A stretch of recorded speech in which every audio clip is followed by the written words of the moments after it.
तारकासुर के 3 पुत्र तारकाक्ष, विदुम्माली और कमलाक्ष। और ये तीनों बड़े पर्वत, इन तीनों ने भगवान देवाधिदेव महादेव से तो कुछ नहीं मांगा, पर ब्रह्मा जी से इन्होंने मांगा। ब्रह्मदेव से इन्होंने कहा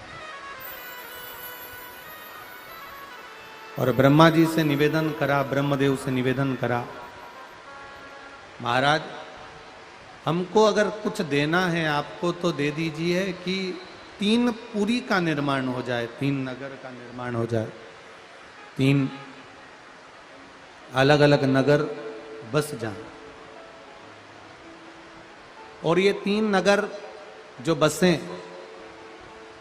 ऐसी कृपा कर दो ब्रह्मा जी, अगर हमारे प्राण छूटे तो तीनों के एक साथ छूटे। ब्रह्मा जी ने कहा तथास्तु,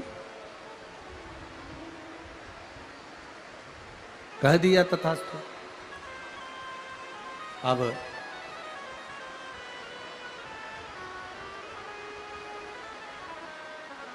तीनों अलग अलग पुरियों में जाकर निवास करने लगे, तीनों अलग अलग नगर में जाकर निवास करने लगे।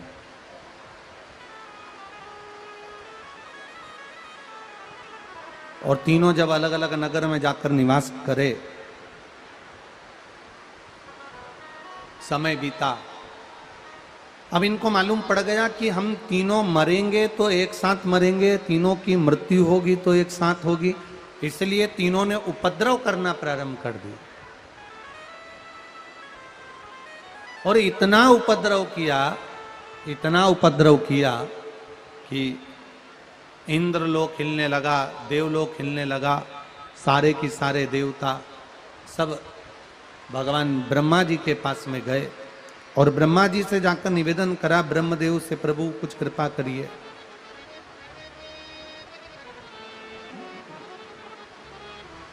कुछ करुणा करिए। ब्रह्मा जी ने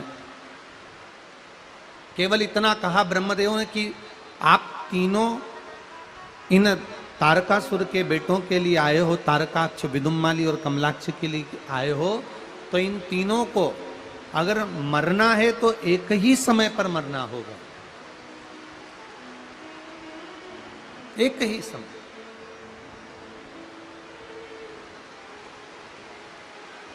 तब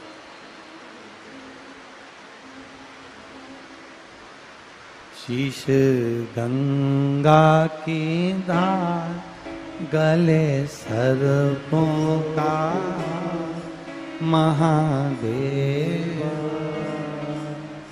भोले कैसे करूं तेरी सेवा, भोले कैसे करूं तेरी सेवा। शिव कथा कर रहे, सब ब्रह्मा जी के पास में जाकर खड़े हुए। ब्रह्मा जी उन सबको लेकर भगवान विष्णु के पास पहुंच गए, भगवान नारायण के पास। और भगवान नारायण के पास में जाकर निवेदन करा, प्रभु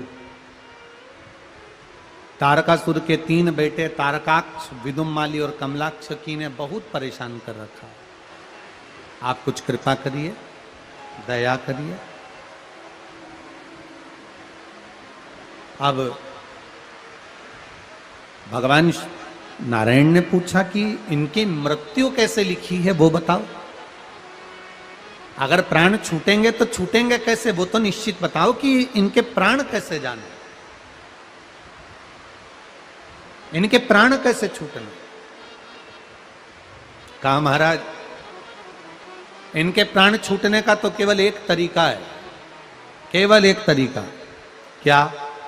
ये तीनों मरेंगे तो एक साथ मरेंगे, तो भगवान विष्णु ने कहा कि तीनों को मारना है और एक साथ मरना है, तो केवल एक ही है जो तीनों को एक साथ संहार कर सकता है, और वो त्रिलोकी का नाथ, त्रिकालदर्शी, त्रिपुंडधारी, त्रिशूलधारी केवल देवाधिदेव महादेव ही हैं जो इन तीनों को एक साथ संहार कर सकते। बोल डोलेश्वर महादेव की जय। पशुपतिनाथ भगवान की, कुबेरेश्वर महादेव की। हर हर महादेव। इन तीनों के प्राण अगर छूटेंगे एक साथ तो वो केवल देवाधिदेव महादेव ही हैं जो मार सकते हैं। केवल शिव, शिव के सिवा को। ठीक है। अब ब्रह्मा जी, भगवान विष्णु, इंद्रदेव, गरुण देव, वरुण देव, सारे देवता सब एक साथ मिलकर सबकी सब तुरंत भगवान शिव के पास चल दिए। देवाधिदेव महादेव से जाकर प्रार्थना करी, निवेदन करा।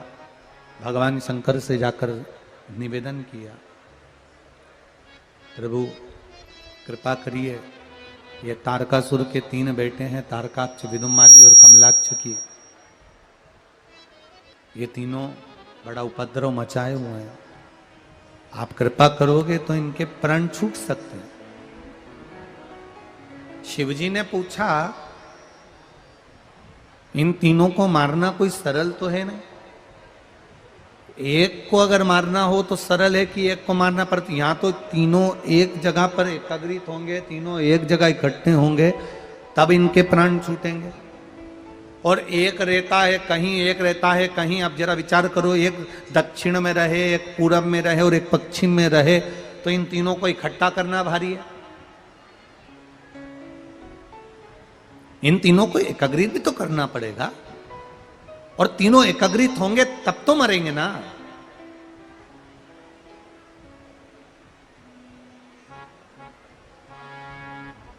इन तीनों को एकाग्रित करना ही कठिन है, तो क्या करा जाए? इन तीनों को एकाग्रित करिए। भगवान शंकर ने कहा, एक काम करो, 33 कोटि देवता सारे के सारे पशु बन जाओ, मैं तुम्हारा पति बनता हूं। पति का मतलब होता है भरण पोषण करने वाला, पति का मतलब होता है संभालने वाला, पति का मतलब होता है तुम्हें साधने वाला,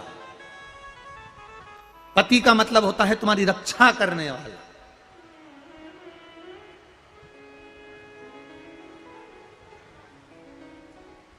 इसलिए उसको कहते हैं पशुपति नाथ। विश्वनाथ, द्वारकानाथ, पशुपतिनाथ, बद्रीनाथ, केदारनाथ, सोमनाथ। ये नाथ जो संबोधन है ना, ये जो अनाथ होता है उसके लिए नाथ है। और अनाथ से मतलब क्या है? संसार में जब मनुष्य जन्म लेता है ना, जब माँ के गर्भ में जो बच्चा आता है ना, उसको ये नहीं मालूम रहता कि मेरा कौन है। माता के गर्भ से जन्म लेने वाले बच्चे को यह नहीं मालूम कि मेरा माता कौन है, पिता कौन है, मेरा बंधु कौन, मेरा सखा कौन, मेरे रिश्तेदार कौन, मेरे नातेदार कौन, मेरे कुटुंबी कौन। ये जन्म लेने वाले बच्चे को ज्ञात नहीं है।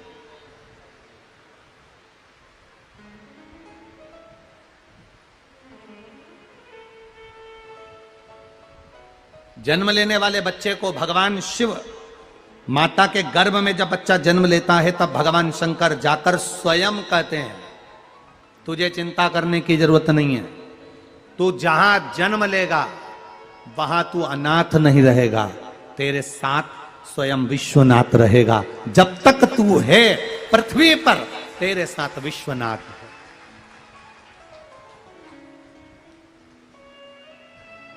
हमें लगता है कि हम अकेले हैं, कोई चले गया हम अकेले रह गए। ना ना ना ना, अकेले।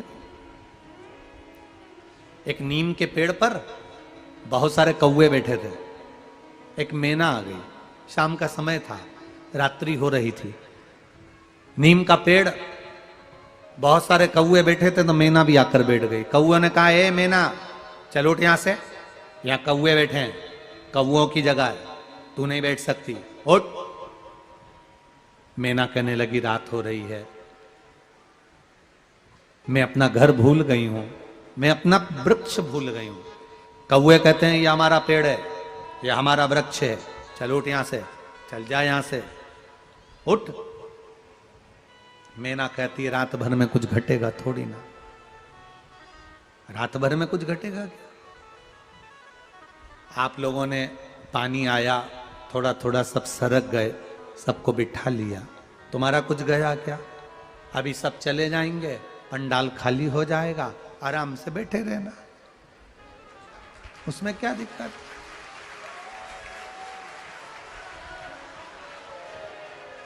इतना पानी गिरे तो लोग किसी कथा में बैठते हैं क्या?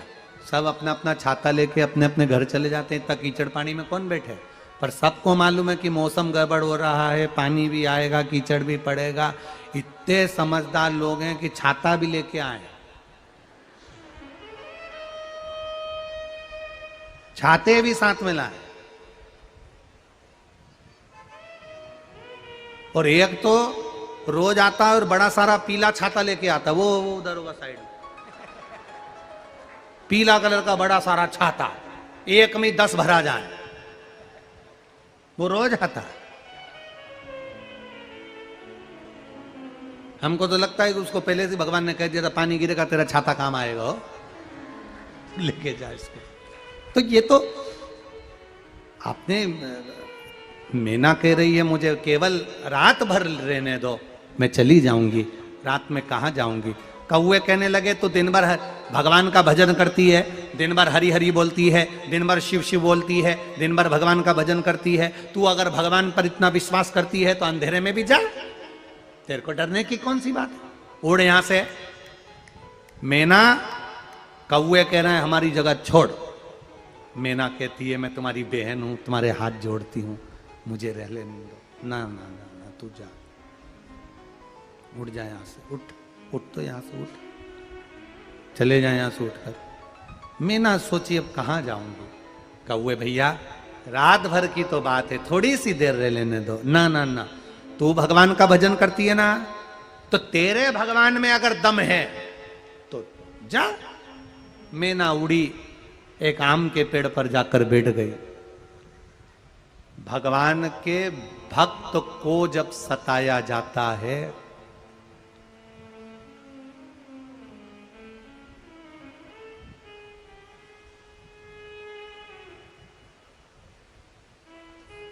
महाकाल के भक्त को जब सताया जाता है, तब उसका हिसाब लेने के लिए स्वयं महाकाल आ जाता है।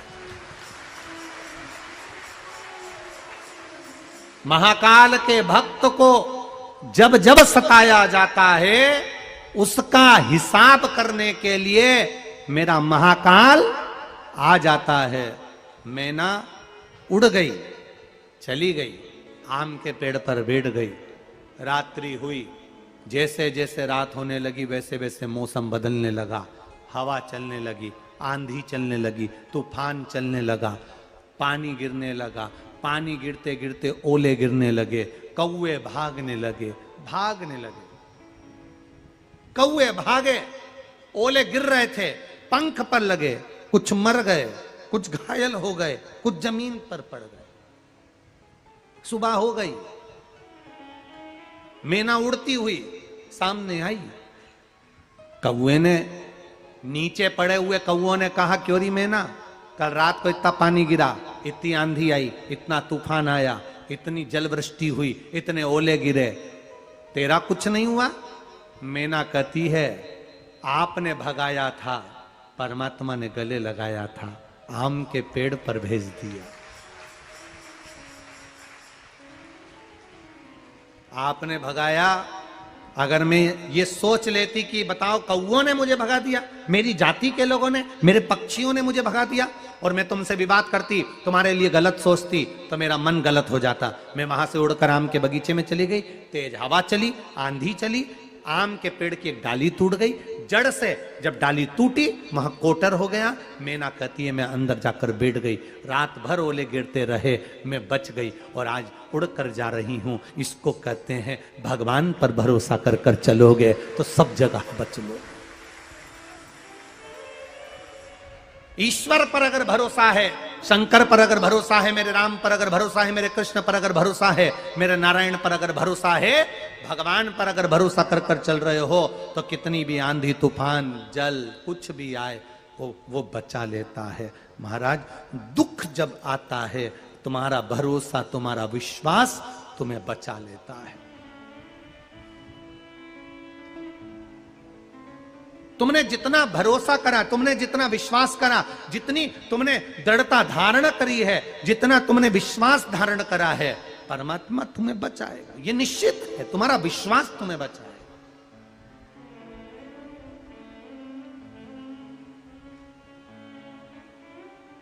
कहे लोग, कई लोग कहते हैं हमें बहुत आड़ा टेढ़ा बोलते हैं गुरुजी। गुरुजी, लोग हमें अपशब्द कहते हैं। गुरुजी, लोग हमें ताना देते हैं। गुरुजी, हमें लोग आड़ा टेढ़ा बोलते हैं।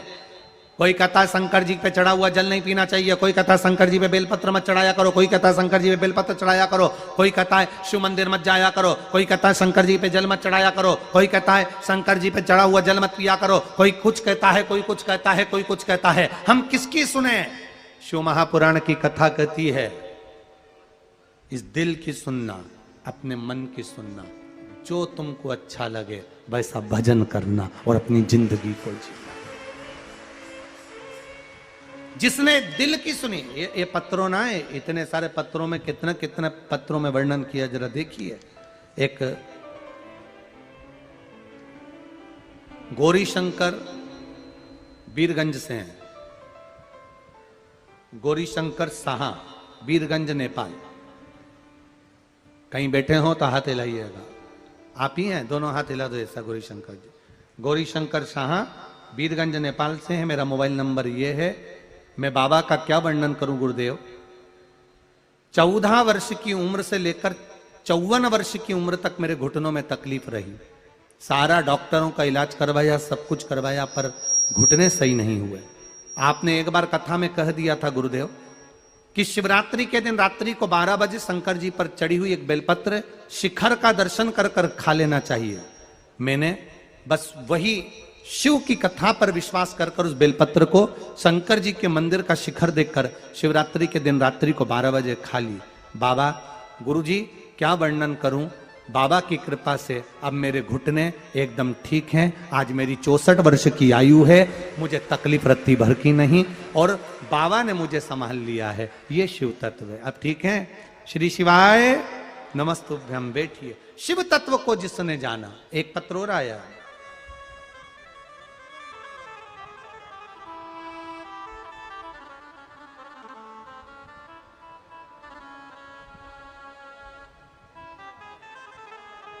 कुंती मोदनवाल, यूपी, जिला महाराजगंज, यूपी निचलोल से आई हैं। कहीं बैठी हो तो हाथ हिला सकती हैं। कुंती मोदनवाल, कहीं बैठी हो तो हाथ हिलाएगा। आप ही हैं, दोनों हाथ हिला दो एक साथ। हाँ गुरुजी, मैं बाबा का क्या बखान करूं, मेरे महादेव का क्या गुणगान करूं। कोरोना महामारी के आने पर आर्थिक स्थिति गिर गई। गले का मंगलसूत्र तक गिरवे रख दिए। खाने के लिए कुछ नहीं था। किसी ने कहा कि शिव महापुराण की कथा टीवी पर आती है, 2 मिनट सुनने में मन कहां लगेगा। गुरुजी जरा विचार करें। जिसका गले का मंगलसूत्र तक गिरवे रख दिया गया हो, घर में सब भूखे रह रहे हो, तो कहां मन लगेगा। पर बाबा की कृपा का मैं क्या वर्णन करूं। 15 मिनट की शिव पुराण की कथा सुनी थी आपने, सारी समस्या का हल। 1 लोटा जल बताया था, शिव जी से लगन लगा दी। कोरोना अपनी जगह था, मन भोलेनाथ में लग गया। अब तू संभाल लेना। सारी रकम भी बाबा ने धीरे धीरे हाथ पकड़कर छुड़वा दिया और बाबा ने मुझे संभाल लिया। आज मुझे खाना पीना सब बाबा की कृपा से है और ठाठ की जिंदगी जी रही हूं। गुरुदेव, मैं क्या वर्णन करूं। मेरी माता, जिनकी शरीर की सारी नसें चोक हो गई थी, शरीर की कोई नस काम नहीं करती थी, पलंग पर पड़ी रहती थी। बाबा एक बेलपत्री और एक शंकर जी पे चढ़ा हुआ जल का आचमन मेरी मां को ठीक कर दिया। इसलिए उनको लेकर मैं यहां प्रणाम करने आई हूं। आई हैं माता जी आपकी, दोनों हाथ हिला दो मां। श्री शिवाय नमस्तुभ्यम। अब तो ठीक है आप। पत्र में लिखा है पलंग पर पड़ी रहती थी, पूरे शरीर की नसें चौंक चुकी थी, डॉक्टर ने मना कर दिया था चलने का। ठीक है, हर हर महादेव। शिव तत्व इसको कहते हैं। एक पत्र बड़ा सुंदर है।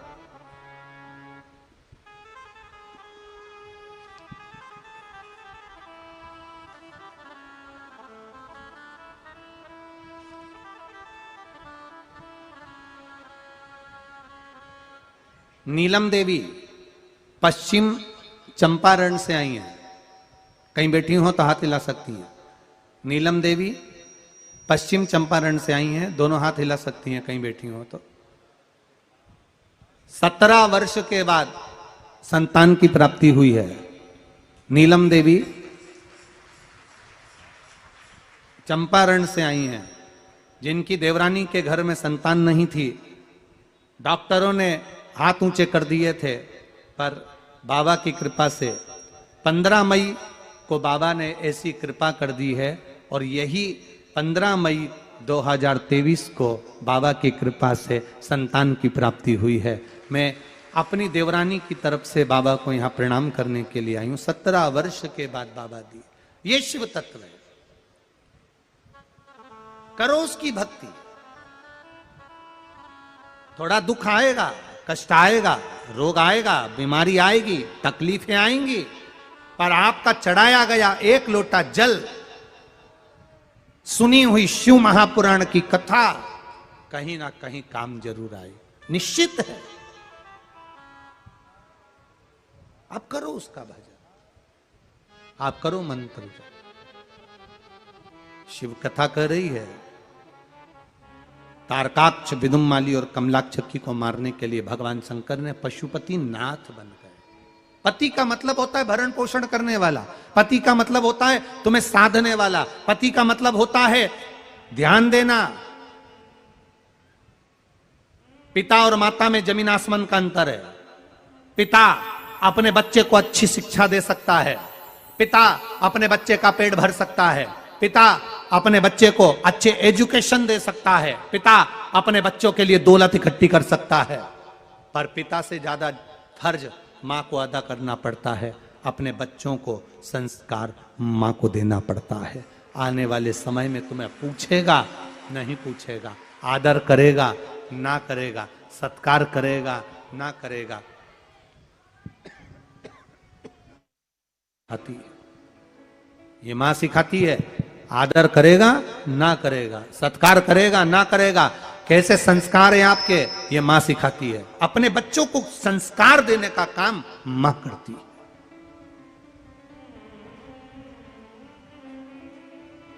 मां को बहुत बड़ा फर्ज अदा करना पड़ता है, बहुत बड़ा। भगवान कहते हैं मैं पशुपति नाथ बनकर जाऊंगा, तुम्हारा पति बनकर जाऊंगा, तीनों को मार भी दूंगा, मना नहीं, पर साथ तुम सबका चाहिए।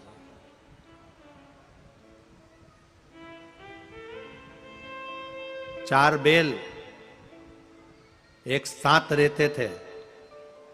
जंगल से शेर आता था, चारों बेल एक साथ लड़ते थे, शेर भाग जाता था। शेर ने लोमड़ी से कहा इन बेलों को मुझे मारना है, करना क्या पड़ेगा? लोमड़ी ने कहा चिंता मत करो, मुझ पर छोड़ दो, मैं चारों को अलग अलग कर दूंगी, एक एक कर कर मरवा दूंगी। लोमड़ी ने चारों बेलों को भड़काना चालू करा, अरे वो तेरा भाई, वो तो तेरे लिए ऐसा कह रहा था। उधर गई, उससे कह दिया तेरा भाई ऐसा कह रहा था, तेरा व्यापार काट रहा था, तेरे ग्राहक काट रहा था, तेरे ऊपर पानी फेर रहा था, तेरे परिवार पर उंगली उठा रहा था, तेरा भाई तेरा भाई तेरा भाई करते हुए लड़ा लड़ा कर झगड़ा करा करा कर चारों बेलों को अलग कर दिया। एक एक बेल का शिकार शेर ने अलग अलग कर लिया। 3 बेल मर गए, चौथा मरने जा रहा था। शेर ने कहा तू मर रहा है, तुझे मालूम है कि तू क्यों मर रहा है? शेर ने जैसे ही पूछा तो बेल कहता है हमारे मरने का केवल एक कारण है कि हम भाई जब एक साथ थे तो किसी की हिम्मत नहीं थी कि कोई उंगली उठा दे, लोगों को फायदा मिल गया, हम अलग हुए और लोग टूटमान हो।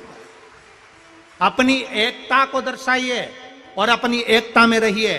सनातन धर्म कहता है, हमारा सनातन धर्म वर्णन करता है, हमारा सनातन हिंदू धर्म वर्णन करता है अपने कुल में, अपने परिवार में, अपनी जाति में, अपने संबंधों में, अपने रिश्तों में और अपने धर्म में विवाह करना चाहिए। दूसरे धर्म की ओर विवाह ना करिएगा, ना दूसरे धर्म की ओर जाइएगा। जैसा भारत में सनातन धर्म को तोड़ने के लिए लोग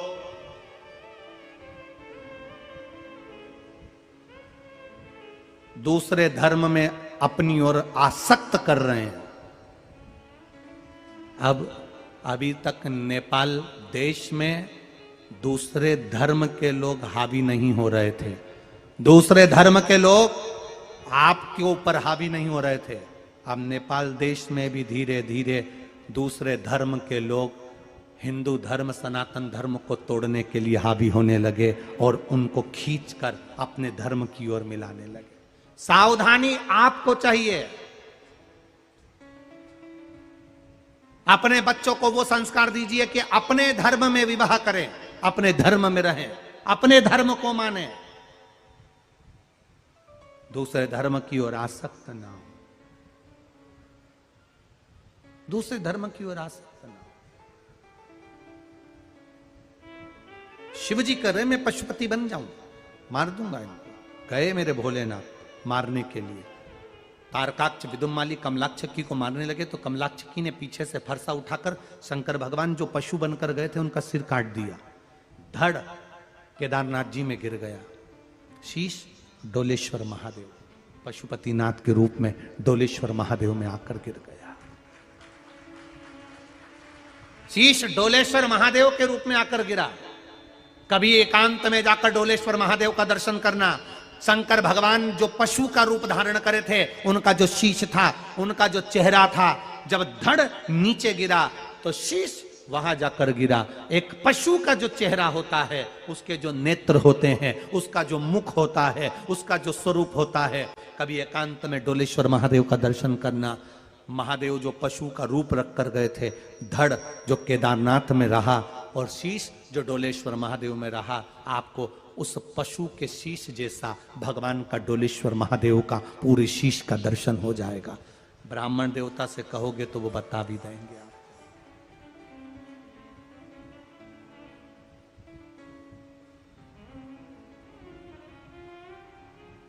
देवऋषि नारद केदार जी में आए,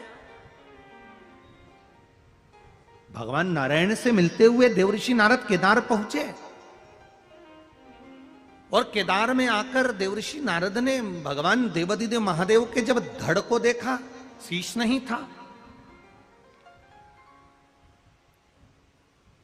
देवऋषि नारद ने केवल धड़ को देखा, शीश नहीं। नारद जी की आंख से आंसू बह रहे हैं, नेत्रों से जल। प्रभु आपका शीश। भगवान देवाधिदेव महादेव ने कहा, नारद ये मेरा जो धड़ है और मेरा जो शीश काठमांडू के अंतर्गत डोलेश्वर महादेव के रूप में, पशुपतिनाथ के रूप में लोग पूछेंगे।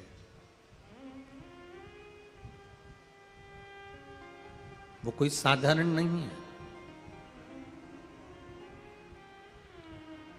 भूलवश भी, मान लो भूलवश,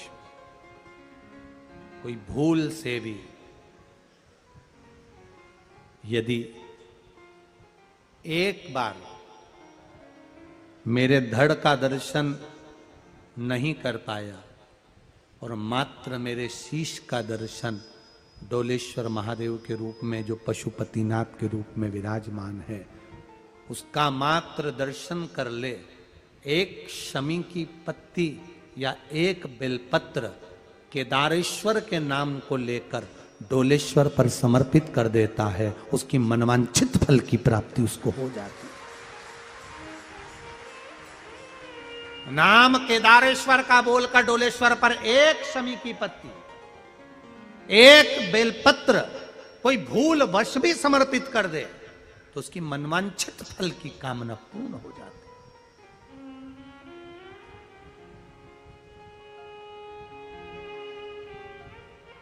एक बच्ची का पत्र था, आप अगर टीवी पर देखेंगे या साधारण में देखेंगे, छोटी सी बच्ची जिसके पेट में आंतों में गठान हो गई और लोग डॉक्टर कह दिया कि ये गठान कोई साधारण नहीं, मुंबई जांच के लिए जाएगी। छोटी सी बच्ची, जरा सी बच्ची है। उसका फोटो आप लोग आस्था चैनल के माध्यम से भी देख रहे होंगे। उसके शरीर पर उस बच्ची का फोटो देखो पहले तो, जो हॉस्पिटल में पड़ी, उसके पेट में जो टांके लगे हैं वो देखिए। जिसने पत्र लिखा है,